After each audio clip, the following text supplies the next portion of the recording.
അങ്ങനെ ഇനി നമ്മൾ നേരെ മലബാറിലേക്കാണ് പോകുന്നത്.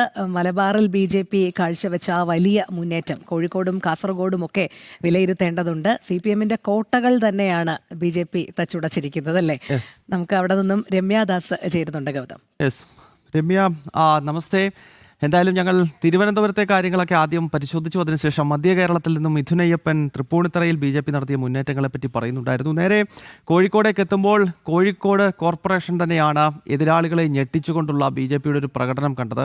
കഴിഞ്ഞ തവണ 7 സീറ്റിൽ നിന്നും ഇത്തവണ 13 എന്നൊരു വലിയ നമ്പറിലേക്ക് എത്തുകയാണ്. മാത്രമല്ല കാസർഗോഡ് പരമ്പരാഗതമായി BJP-യുടെ ഒരു ശക്തി കേന്ദ്രമാണ്. തിരുവനന്തപുരം പോലെ തന്നെ മുൻപും നിയമസഭാ ലോക്സഭാ തെരഞ്ഞെടുപ്പുകളിലൊക്കെ വലിയ വോട്ട് വിഹിതം വർദ്ധിപ്പിക്കുകയും വിവിധ പഞ്ചായത്തുകൾ വർഷങ്ങളായി തന്നെ ഭരിക്കുകയും ഒക്കെ ചെയ്തിട്ടുള്ള ഒരു ജില്ലയാണ് BJP-യെ സംബന്ധിച്ച് കാസർഗോഡ്. എന്തായാലും കോഴിക്കോട് കോർപ്പറേഷനിൽ BJP നടത്തിയ മുന്നേറ്റങ്ങളെ എങ്ങനെയാണ് വിലയിരുത്താൻ കഴിയുന്നത്?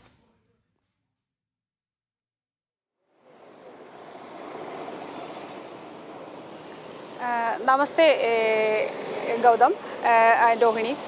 നമുക്ക് മലബാർ എടുത്ത് നോക്കുമ്പോൾ പ്രധാനപ്പെട്ട ഇടം കോഴിക്കോട് കോർപ്പറേഷൻ തന്നെയാണ്. കാരണം BJP-യുടെ മുന്നേറ്റം ഏറ്റവും കൂടുതൽ ഉറ്റുനോക്കിയിരുന്ന ഒരു കോർപ്പറേഷനായിരുന്നു ഈ കോഴിക്കോട് കോർപ്പറേഷൻ. കാരണം കഴിഞ്ഞ തവണ 7 സീറ്റുകളിലും അതുപോലെ 22 ഇടങ്ങളിലുമെല്ലാം രണ്ടാമതെത്താൻ 7 സീറ്റുകൾ നേടാനായി. അതുപോലെ തന്നെ 22 ഇടങ്ങളിൽ രണ്ടാമതെത്താനും BJP കഴിഞ്ഞു. അപ്പോൾ ഇത്തവണ ഭരണം പിടിച്ചെടുക്കുക എന്നൊരു ഉദ്ദേശം തന്നെയായിരുന്നു BJP-ക്ക് ഉണ്ടായിരുന്നത്.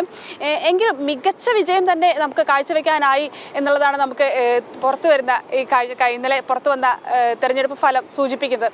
കാരണം 13 ഇടങ്ങളിലേക്കാണ് BJP ഒന്നാം സ്ഥാനത്തെത്താൻ കഴിഞ്ഞത്. അതുപോലെ തന്നെ കഴിഞ്ഞ തവണ 22 ഇടത്താണെങ്കിൽ ഇത്തവണ 17 ഇടത്തേക്ക് രണ്ടാം സ്ഥാനത്തേക്ക് എത്താൻ കഴിഞ്ഞു. കാരണം ഈ UDF-ന്റെയും അതുപോലെ തന്നെ LDF-ന്റെയും എല്ലാം കോട്ടകളെന്ന് പറയുന്ന പലയിടങ്ങളും പിടിച്ചെടുക്കാൻ BJP-ക്ക് ആയി എന്നുള്ളത് വളരെ പ്രാധാന്യം അറിയിക്കുന്ന ഒന്നാണ്. കാരണം ഇത്തവണ UDF-ന്റെ മേയർ സ്ഥാനാർത്ഥിയായി മത്സരിച്ചിരുന്ന വാർഡ് പോലും BJP പിടിച്ചെടുക്കുന്ന കാഴ്ചയാണ് തെരഞ്ഞെടുപ്പ് ഫലത്തിൽ കാണാൻ കഴിഞ്ഞിട്ടുള്ളത്.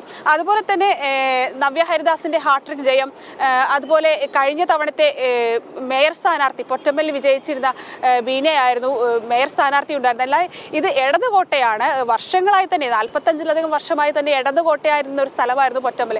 ഈ പൊറ്റമ്മലാണ് ഇത്തവണ BJP-യുടെ സ്ഥാനാർത്ഥിയായിട്ടുള്ള T. റനീഷ് പിടിച്ചെടുത്തത്. അങ്ങനെ ഇത്തരത്തിൽ കോഴിക്കോട് കോർപ്പറേഷൻ നോക്കുകയാണെങ്കിൽ വളരെ അട്ടിമറി വിജയം, മികച്ച വിജയം നേടാൻ BJP-ക്ക് ആയി എന്നുള്ളത് തന്നെയാണ് നമുക്ക് നേട്ടമായി കരുതേണ്ടത്. അതുപോലെ തന്നെ UDF-ന്റെ കോട്ടയായിരുന്ന ചാലപ്പുറം വാർഡ് BJP തിരിച്ചുപിടിച്ചു. ഇത്തരത്തിൽ അതുപോലെ തന്നെ മാവൂർ വാർഡ്, കാരണം പുതിയതായി വന്നൊരു വാർഡായിരുന്നു മാവൂർ, ഇത് BJP-ക്കൊപ്പമാണ് നിന്നത്. അതുപോലെ അങ്ങനെ എടുത്തു നോക്കുകയാണെങ്കിൽ ഓരോ സ്ഥലങ്ങളിലും കൃത്യമായി തന്നെ ലീഡോടുകൂടി കൃത്യമായി തന്നെ വലിയ മികച്ച വിജയം നേടാൻ BJP-ക്ക് ഇത്തവണ കോഴിക്കോട് കോർപ്പറേഷൻ എടുത്ത് നോക്കുമ്പോൾ കഴിഞ്ഞു എന്ന് തന്നെയാണ്. കാരണം 7-ൽ നിന്നും 13 സീറ്റുകൾ വർദ്ധിപ്പിക്കാനായി, 17 ഇടങ്ങളിലേക്ക് രണ്ടാമതെത്താനായി. ഇതെല്ലാം മികച്ച വിജയം തന്നെയാണ്. അതുപോലെ തന്നെ കാസർഗോഡ് എടുത്ത് നോക്കുകയാണെങ്കിലും കാസർഗോഡിന്റെ പരമ്പരാഗത BJP കോട്ടകളെല്ലാം നിലനിർത്താൻ BJP കഴിഞ്ഞു എന്നുള്ളത് മികച്ച വിജയമാണ്. അത് എടുത്തു പറയേണ്ടത് നമുക്ക് ഇത്തരത്തിൽ ഈ കാസർഗോഡിൻ്റെ എടുക്കുകയാണെങ്കിൽ കാറെടുക്കുക, അതുപോലെ കുമ്പാജാട്, വെള്ളൂർ, ദേലമ്പാടി, ബദിയെടുക്ക തുടങ്ങിയ എല്ലാ പഞ്ചായത്തുകളിലും മികച്ച വിജയം കാഴ്ചവെക്കാൻ NDAക്ക് കഴിഞ്ഞിട്ടുണ്ട്. ഈ 3 പഞ്ചായത്തുകളിലും ഭരണം പിടിച്ചെടുത്തപ്പോൾ 2 വലിയ നേട്ടം, മികച്ച നേട്ടം തന്നെയാണ് കാസർഗോഡ് ജില്ലയും എടുത്ത് നോക്കുമ്പോൾ BJP-ക്ക് നേടാനായത്. അതായത് ഇപ്പോൾ കോഴിക്കോട് ജില്ല എടുത്ത് നോക്കുകയാണെങ്കിൽ തന്നെ മുക്കം, അതുപോലെ തന്നെ ഫറൂഖ് മുനിസിപ്പാലിറ്റികളെല്ലാം സിറ്റിംഗ് സീറ്റുകൾ നിലനിർത്താൻ BJP കഴിഞ്ഞു എന്നുള്ള മികച്ച വിജയം തന്നെയാണ്. അപ്പോൾ ഇത്തരത്തിലെടുത്ത് നോക്കുകയാണെങ്കിൽ മലബാർ ഏരിയ, അതായത് കാസർഗോഡ് ആവട്ടെ കോഴിക്കോട് ആവട്ടെ NDA മികച്ച മുന്നേറ്റം ഇത്തവണ ഈ തദ്ദേശ തെരഞ്ഞെടുപ്പിൽ നേടാൻ കഴിഞ്ഞു. അതാണ് വടക്കൻ കേരളത്തിലേക്ക് എത്തിക്കഴിയുമ്പോഴും അവിടെ NDAയുടെ വലിയൊരു മുന്നേറ്റം ഉണ്ടായിരിക്കുകയാണ്. പ്രത്യേകിച്ച് പാലക്കാട് നഗരസഭ ഹാട്രിക് വിജയം BJP നേടിയിരിക്കുന്നു. ഷൊർണൂറിൽ രണ്ടാമത്തെ ഏറ്റവും വലിയ കക്ഷിയായിട്ട് അവിടെ ഏതാണ്ട് 10-ലധികം സീറ്റുകൾ നേടിക്കൊണ്ടുള്ളൊരു മുന്നേറ്റം BJPയുടെ ഭാഗത്ത് നിന്നുണ്ടാകുന്നു. ഈ കാസർഗോഡേക്ക് എത്തിക്കഴിഞ്ഞാൽ അവിടെ മധൂർ ഗ്രാമപഞ്ചായത്ത്, രോഹിണി, 1979 മുതൽ BJP മാത്രമാണ് അവിടെ ഭരിക്കുന്നത്. അപ്പോൾ അവിടുത്തെ പല തലമുറയും BJPയുടെ ഭരണം മാത്രമേ കണ്ടിട്ടുള്ളൂ. അങ്ങനെയും പഞ്ചായത്തുകൾ കേരളത്തിലുണ്ട്. പക്ഷെ അതൊന്നും വലിയ പ്രാധാന്യത്തോടു കൂടി മറ്റു മാധ്യമങ്ങൾ കാണിക്കുന്നത് കണ്ടിട്ടില്ല. 1979 എന്ന് പറഞ്ഞാൽ എത്രയോ വർഷങ്ങൾ. ഇന്നലെ രസകരമായ ഒരു വസ്തു ഉണ്ടായി. നമുക്ക് കാസർഗോഡ് നിന്ന് ധാരാളം കോളുകൾ ഉണ്ടായിരുന്നു, ടെലിഫോൺ കോളുകൾ ഉണ്ടായിരുന്നു. അവർ പറയുന്നവർക്ക് മലയാളം വായിക്കാൻ ഒരല്പം ബുദ്ധിമുട്ട് നേരിടുന്നുണ്ട്.